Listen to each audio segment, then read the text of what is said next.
దేవునికి మహిమ కలుగునుగాక. హల్లెలూయా చెప్దాం. హల్లెలూయా బిగ్గరగా చెప్దాం. హల్లెలూయా. రాత్రి కాల సమయంలో దేవుని సన్నిధి కూడి వచ్చిన మీకు అందరూ ప్రభు పేరిట వందనాలు. అందరికీ వందనాలు. అందరూ బాగున్నారా? స్తోత్రం చెప్దాం. హల్లెలూయా. ఎక్కడా రైట్. దేవుని మహాకృపను బట్టి బిడ్డలారా, ఆశ్చర్యకరుడు, మనం ఆరాధించే దేవుడు పరిశుద్ధుడు. కనుక ఈ రాత్రి కాల సమయంలో దేవుని వాక్యములో నుంచి మీకు వాక్యాన్ని జ్ఞాపకం చేస్తాను. మరలా సంఖ్యాకాండము 12వ అధ్యాయము 7వ వచనం. సంఖ్యాకాండము 12వ అధ్యాయము 7వ వచనం. నా సేవకుడైన మోషే అతడు నా ఇల్లంతటిలో నమ్మకమైన వాడు. చదవాలి. దర్శనమిచ్చి ముఖాముఖితో నేను అతనితో మాట్లాడతాను. దేవుని స్తోత్రం. రైట్. ఇటు చూడండి. మోషేని గురించి ఈ సాక్ష్యం ఇచ్చేది ఎవరు? సాక్షాత్తు దేవుడే. మోషే నా ఇల్లంతటిలో చెప్పండి నమ్మకస్తుడు. అంటే ఎంత నమ్మకం చెప్పండి, ఎంత నమ్మకం. ఇక అతనికి అప్పగిస్తే, అతనికి కానీ నేను అప్పగిస్తే నా ఇల్లు నేను ఎప్పుడొచ్చినా ఎలాగో అప్పగించాను దాన్ని అలాగే ఉంచుతాడు. నేను అప్పగించిన దానిలో నమ్మకంగా చేస్తాడు. ఎందుకు మోషేని గురించి తన కుటుంబం ఎదుట దేవుడు సాక్ష్యం ఇస్తున్నాడు అంటే, మోషే దేవుని ఇల్లంతటిలో నమ్మకస్తుడు. స్తోత్రం చెప్పండి. నమ్మకస్తుడు. ఈ రాత్రి బిడ్డలారా, మన ఇంట్లో మనం నమ్మకంగా ఉంటామా? అరే అప్పుడే మొఖాలు మాడిపోయినాయండి. ఇప్పుడు మన ఇంట్లో మనం నమ్మకంగా ఉండగలుగుతున్నామా? చెప్పండి. ఎంతవరకు నమ్మకంగా ఉండగలుగుతున్నాం? ఎంతవరకు ఉండగలుగుతున్నాం? ఇప్పుడు మిరియాము, అహరోను, మోషే వీళ్ళు ముగ్గురు ఒక చోట కూర్చున్నారు, మాట్లాడుకున్నారు. ఇంతలో వీళ్ళ మనసు ఎరిగిన దేవుడు మోషేని పిలిచాడు. మోషే వారున్న స్థలంలోంచి బయటికి వెళ్ళాడు, గుడారం దగ్గరికి వెళ్ళాడు. మోషే గుడారం దగ్గరికి వెళ్ళిన వెంటనే వీళ్ళిద్దరి మధ్యలో ప్రారంభమైంది. ఏంటది చెప్పండి. ఏమని? ఈడా ఎవడు? ఈ నత్తోడా? రే తమ్ముడు, నేను ఎటువంటి దానిరా చెప్పు అంటే, నీకేంటక్క, నువ్వు మంచి గాయకురాలివి, నువ్వు ప్రవక్తివి, మంచి గాయకురాలివి, అసలు నువ్వు పాట పాడితే అద్భుతం, మంచి స్వరమక్క నీది. నిజమేరా, నేను గాయకురాలిని, ప్రవక్తిని, కానీ నువ్వు యాజకుడివి. ఆడు ఎవడు? నత్తోడు అని వీళ్ళు ఒకరికొకరు ఇద్దరు మాట్లాడుకుంటున్నారు. ఒక మాట మిమ్మల్ని అడుగుతాను. సహజంగా భూమి మీద జరిగేది అది. ఇప్పుడు మీరు ఒక ముగ్గురు ఉన్నారనుకోండి, మీ ముగ్గురు కలిసి మాట్లాడుకున్న తర్వాత ఈలోపు ఎవరో ఒకరు, వాళ్ళ ఆయన వచ్చాడు అనుకోండి మధ్యాహ్నం భోజనానికి, మా ఆయన వచ్చాడు భోజనం పెట్టి వస్తానని నువ్వు ఇంట్లోకి వెళ్ళావనుకో, ఈలోపు వీళ్ళిద్దరు ఏమంటారు చెప్పండి? జరిగేదే. మనం తడుంకోవద్దు, సరి చేసుకుందాం. ఒకవేళ మీరు ఎప్పుడన్నా మీరు సనిగితే, గొనిగితే ఈ రాత్రి ఏం చేయాలి చెప్పండి? ఏం చేయాలి? సరి చేసుకోవాలి. స్తోత్రం చెప్పండి. అరే గట్టిగా చెప్పండి. ఏం చేయాలి చెప్పండి? సరి చేసుకోవాలి. నిజమే. ఆనాడు మిర్యాము, అహరోను మోషే మీద సనిగారు. ఈనాడైతే, ఇప్పుడైతే, ఈ కాలంలో అయితే మేము కూడా చెప్పండి, మేము కూడా సనిగాము, గొనిగాము, దూషించుకున్నాం. అక్కలేసారు, చెల్లి అంటది పక్క వాళ్ళతో, ఇది ఎటువంటిది అనుకున్నారు? ఏమ్మా, ఎటువంటిది అనుకున్నారు? ఇది ఎవరిని? అక్కనే, చెల్లి అంటది. ఇప్పుడు మనం బయట వాళ్ళ ముందు మాట్లాడితే మన పరువు ఏమవుద్ది? మన పరువు పోయి. కానీ వాళ్ళు బయట వాళ్ళ ముందు అనలేదు. ఎవరు? అక్క తమ్ముడిద్దరే ఈ తమ్ముడి గురించి మాట్లాడుకుంటున్నారు. ఈ తమ్ముడి గురించి మాట్లాడుకుంటున్నారు గనుకే సాక్షాత్తు దేవుడు అంటున్నాడు, మిర్యాము, అహరోను, మోషే ఎవరు అనుకున్నారు? మోషే నా సేవకుడు. అవునా? మోషే నా సేవకుడు. నా సేవకుని గురించి మాట్లాడేటప్పుడు మీరు ఎందుకు భయపడలేదు? మీరేమనుకున్నారు? నువ్వు ప్రవక్తివైతే నాకేంటి, నువ్వు యాజకుడు అయితే నాకేంటి? మీరిద్దరు కలిసి ఎవరి గురించి మాట్లాడుకున్నారు? నా కుమారుడు, నా సేవకుడు, నా సేవకుడు. ఎవరనుకున్నావు? నా ఇల్లంతటిలో నమ్మకస్తుడు, నా ఎదుట నమ్మకస్తుడు, నా ఇంట్లో నమ్మకస్తుడు. నమ్మకస్తుడి మీద మీరు సనిగారు అంటే నమ్మకత్వం లేని వారి మీద ఎన్నైనా మాట్లాడతారు. అది మంచివాడిని గురించి నువ్వు మాట్లాడావంటే చెడ్డవారిని గురించి తెల్లవారులైనా చెప్పుకుంటారు.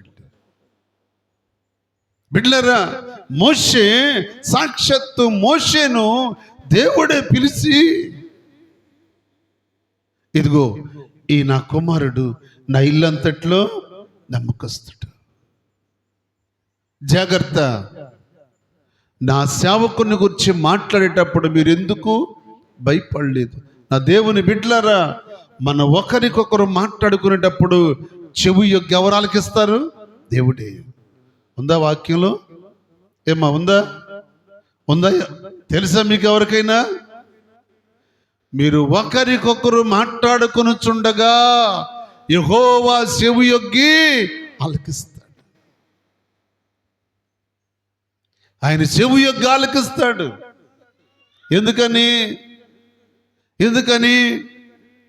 కన్నులిచ్చినవాడు కానకుండునా, అన్యాయమైన చూడ్డాయినా ఆయన చూస్తాడు.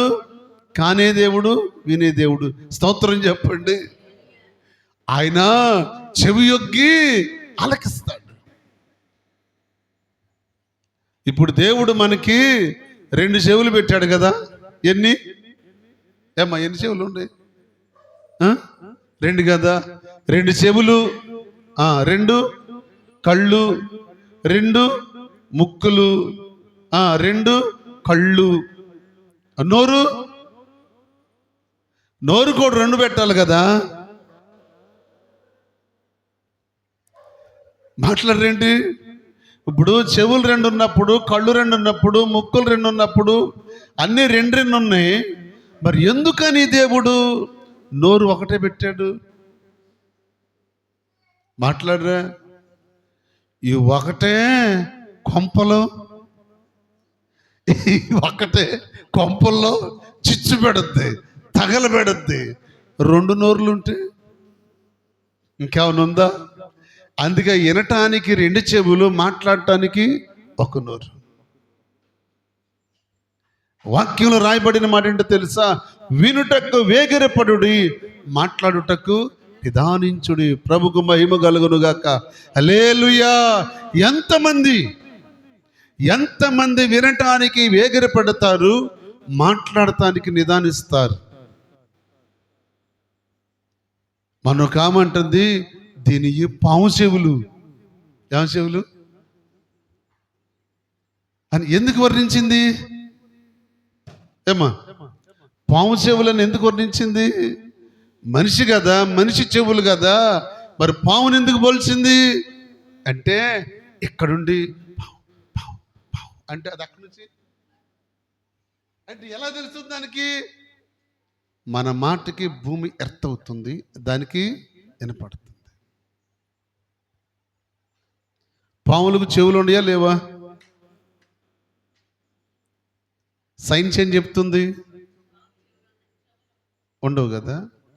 ఉండవా? ఉంటాయా ఉండవా? ఉంటాయా ఉండవా? చాయిస్ మీకు అందరికి ఇచ్చాను. ఎవరైనా సరే చెప్పొచ్చు, పాములకు చెవులు ఉంటాయా ఉండవా? అది వెనకన్న వాళ్ళు చెప్పండి. అమ్మా అమ్మా ఉండవా అమ్మా?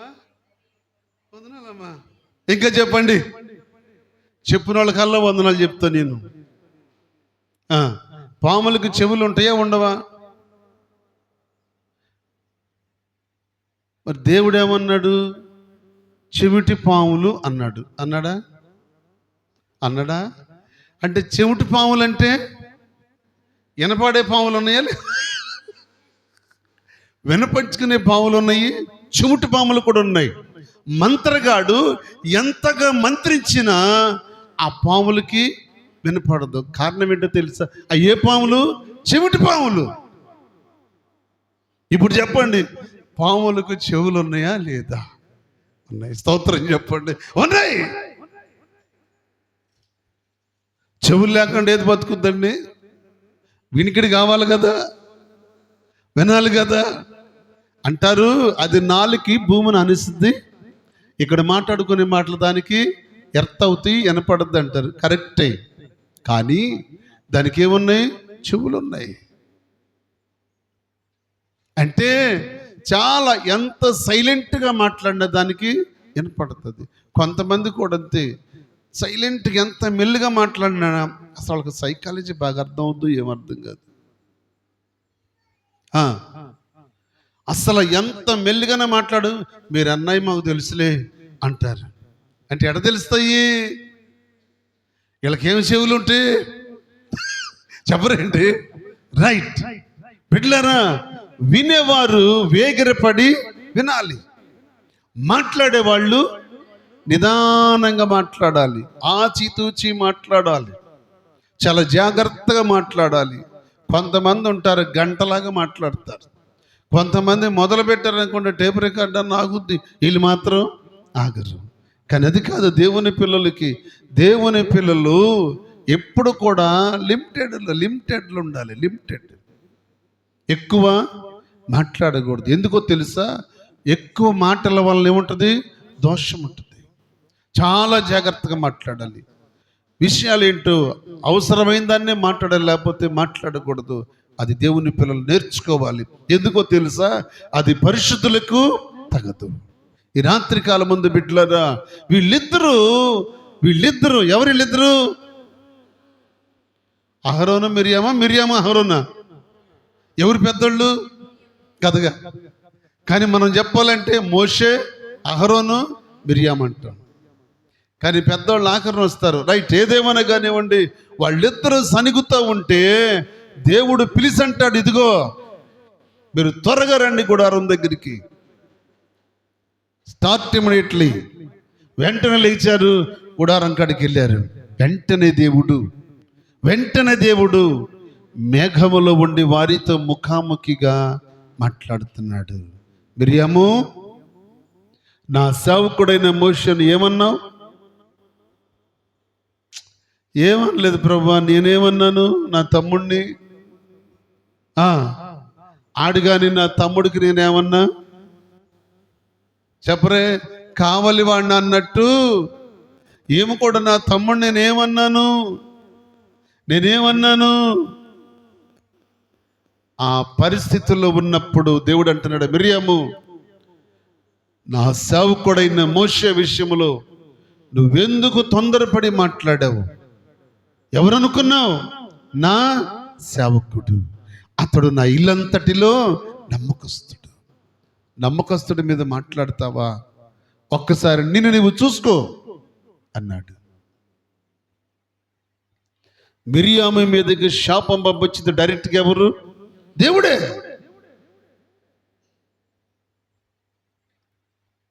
నిజంబిడ్లారా, కొన్నిసార్లు ఏంటి ఈ మాట్లాడిన మాటల విషయంలోనే మిరియాము శాపగ్రస్తురాలు అవ్వాలా? అవును. దేవుని సేవకుడు ఎవరు? మోషే. అంతేకాదు దేవుని ఇల్లంతటిలో నమ్మకస్తుడు. నువ్వు సనిగినా నువ్వు గొనిగినా మోషేను పిలిచింది ఎవరు? దేవుడు. మోషేను ఎన్నుకున్నది ఎవరు? దేవుడు. మోషేను ఏర్పాటు చేసింది ఎవరు? దేవుడు. మోషేను పిలిచింది ఎవరు? దేవుడు. తన పని కొరకు నియమించింది ఎవరు? దేవుడు. నువ్వేమన్నా ఇచ్చావా? నువ్వేమన్నా పిలిచావా? నువ్వేమన్నా అప్పగించావా? నువ్వేమన్నా ఏర్పాటు చేసుకున్నావా? నువ్వేమన్నా నిర్ణయించావా? ఎందుకు మాట్లాడావు నా సేవకుడైన మోషే విషయంలో? మిరియాము, ఒకసారి నిన్ను నువ్వు చూసుకో అంటే, వాస్తవానికంట మిరియాము చాలా సౌందర్యం కలిగిందంట బిడ్డలారా. సౌందర్యం కలిగిన మిరియాము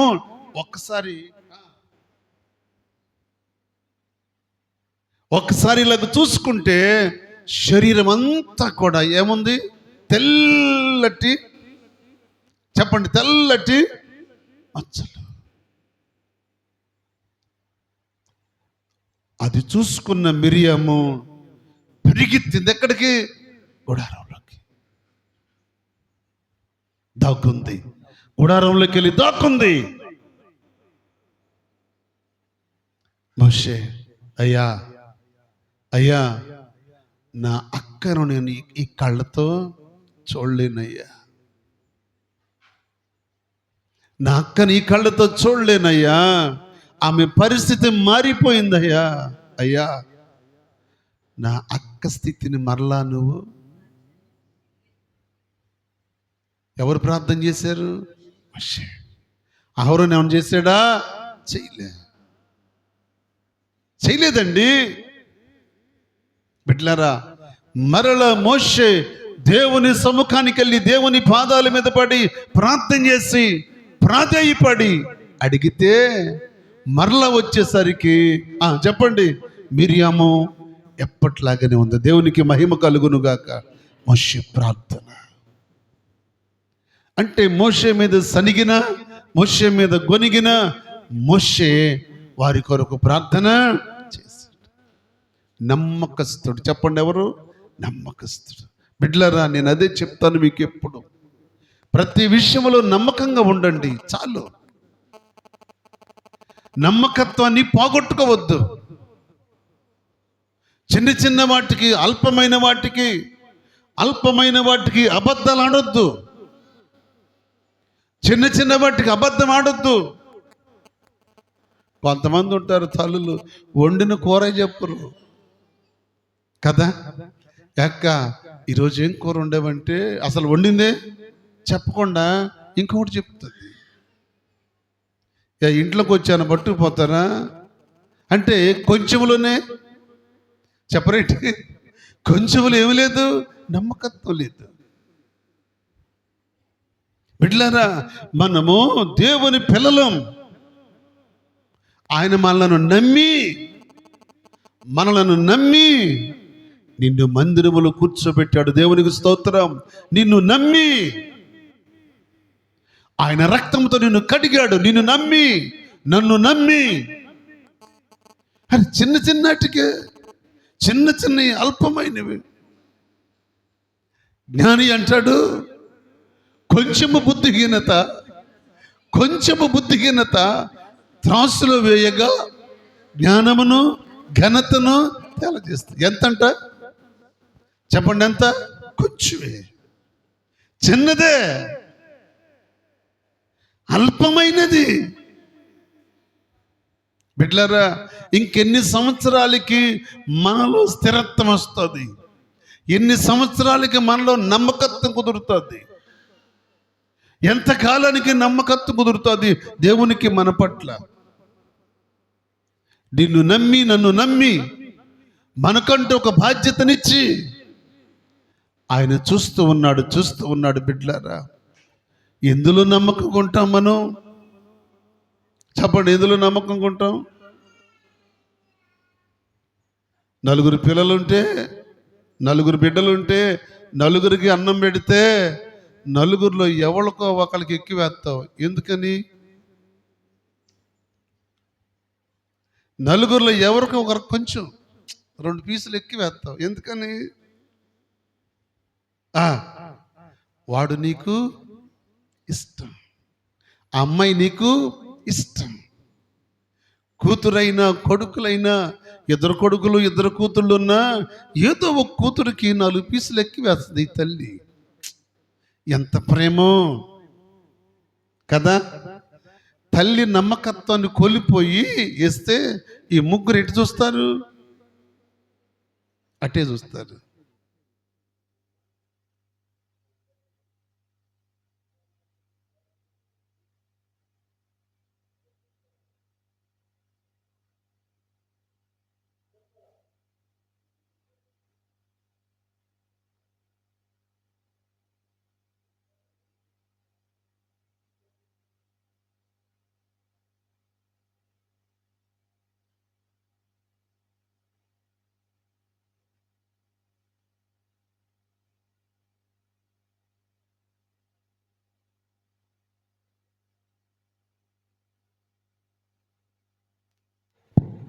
చెప్పండి, ఎక్కడాగమ్మను? చెప్పండి, ఎక్కడ? బిడ్లారా, దావీదు తన జీవితంలో, దావీదు కూడా బిడ్డలందరిలో ఒకరిని ప్రేమించాడు. చెప్పండి, ఎవరా కొడుకు? అబ్షాలోము. దావీదుకు యవన కాలంలో పుట్టినవాడంట. ఎవరు? అబ్షాలోము. యవన కాలంలో పుట్టిన వాడిని అమితంగా ప్రేమించాడు. అంతేకాదు, వాడు కురులు తిరిగాయి, తల బాగా పెరిగింది, సౌందర్యం కలిగిన వాడు. వాక్యంలో ఉన్న మాట ఏంటో తెలుసా? దావీదు మాట వరుసకైన అబ్షాలోమును ఎన్నడూ గద్దించలే. మాట వరుసకైనా అబ్షాలోమును ఎన్నడూ దావీదు గద్దించలేదు. అబ్షాలోమును గద్దించనందుకే అబ్షాలోమే కత్తి పట్టుకుని దావీదు మీదకి వెళ్ళాడు. నా దేవుని బిడ్డలారా, ఓ తండ్రిగా, ఓ తల్లిగా, ఈ రాత్రి వాక్యం వింటున్న బిడ్డలారా, నువ్వు అమితంగా ఎవరిని ప్రేమిస్తావో ఒక దినాన వాళ్ళు నీ మీదకి శత్రువుగా మారుతారు. నువ్వు అమితంగా ఎవరిని ప్రేమిస్తావో వాళ్ళ నీ మీద తిరుగుబాటు చేస్తారు. ఎందుకో తెలుసా? నీ భయము అనువంత కూడా వాళ్ళకి ఉండదు. ప్రేమించొచ్చండి, కొడుకుని ప్రేమించవచ్చు, కూతుర్ని ప్రేమించొద్దు అంటలేదు.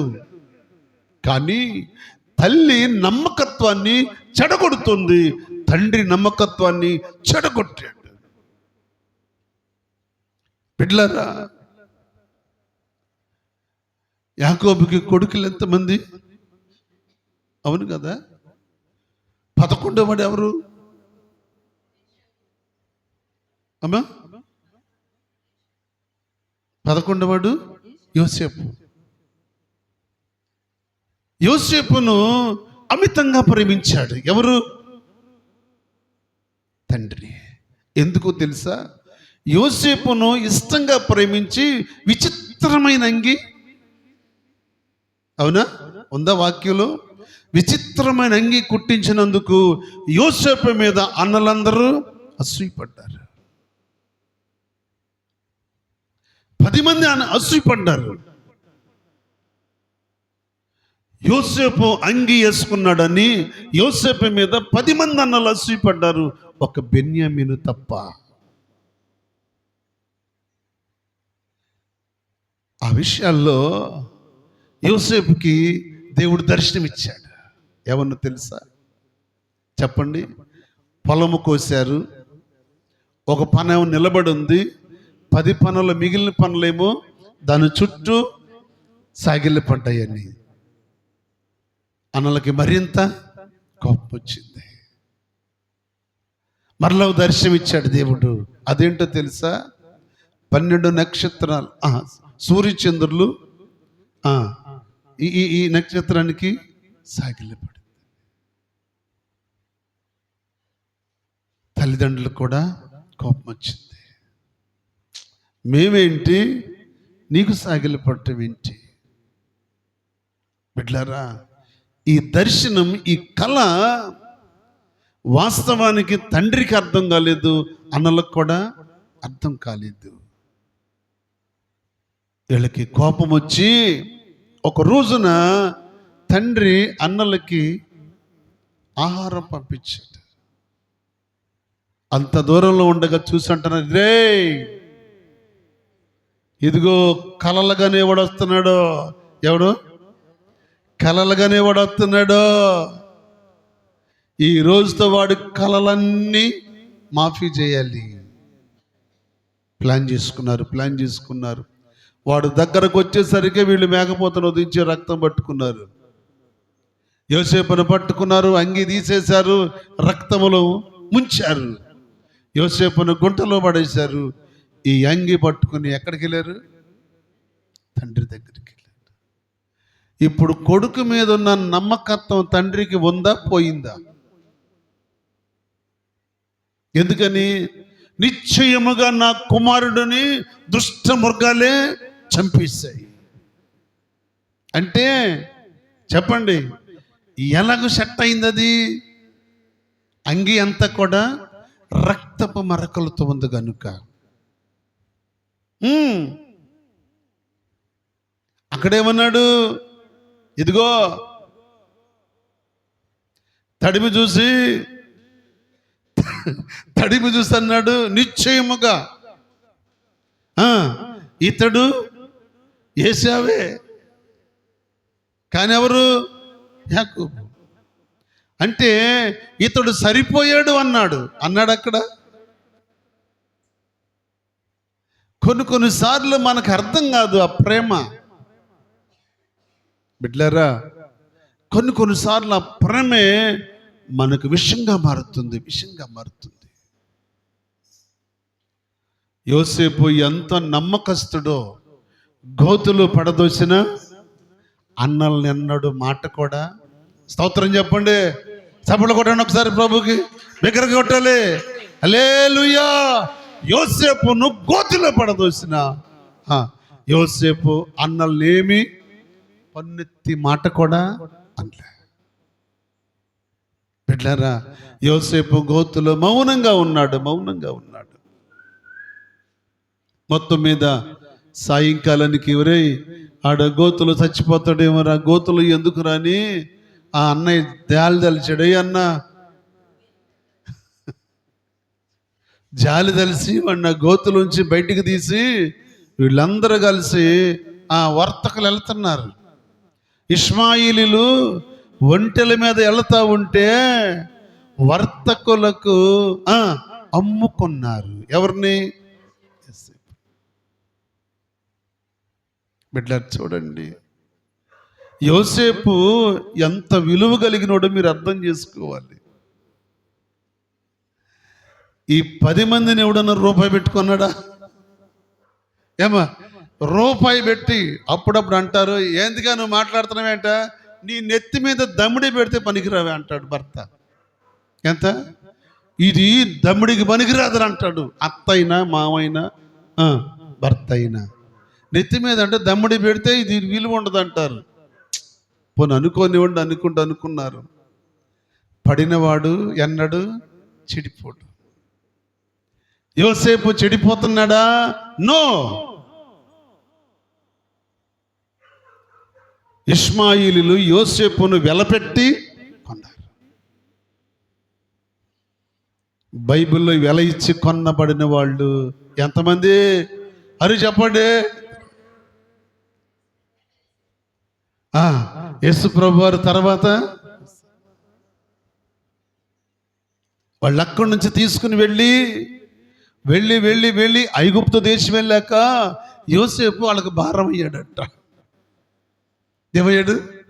అక్కడికి వెళ్ళేసరికి యోసేపు ఇష్మాయిలీలకి భారం అయ్యాడు. అప్పుడు వాళ్ళు ఐగుప్తు దేశంలో ఫరోకు అమ్ముకున్నారు. బిడ్డలారా, అక్కడి నుంచి కథ మొత్తం చెప్పరండి, అక్కడి నుంచి కథ మొత్తం మారిపోయింది. యోసేపును ఎక్కడ పెట్టినా అక్కడ నమ్మకస్తుడు. సభలు కూడా ప్రభువుని మహిమపడతాం. హల్లెలూయా. యోసేపు ఎక్కడ అడుగు పెడితే అక్కడ నమ్మకస్తుడు. ఎందుకో తెలుసా? ఫరో అంటాడు, ఇదిగో నేను కూర్చునే ఈ కుర్చీ తప్ప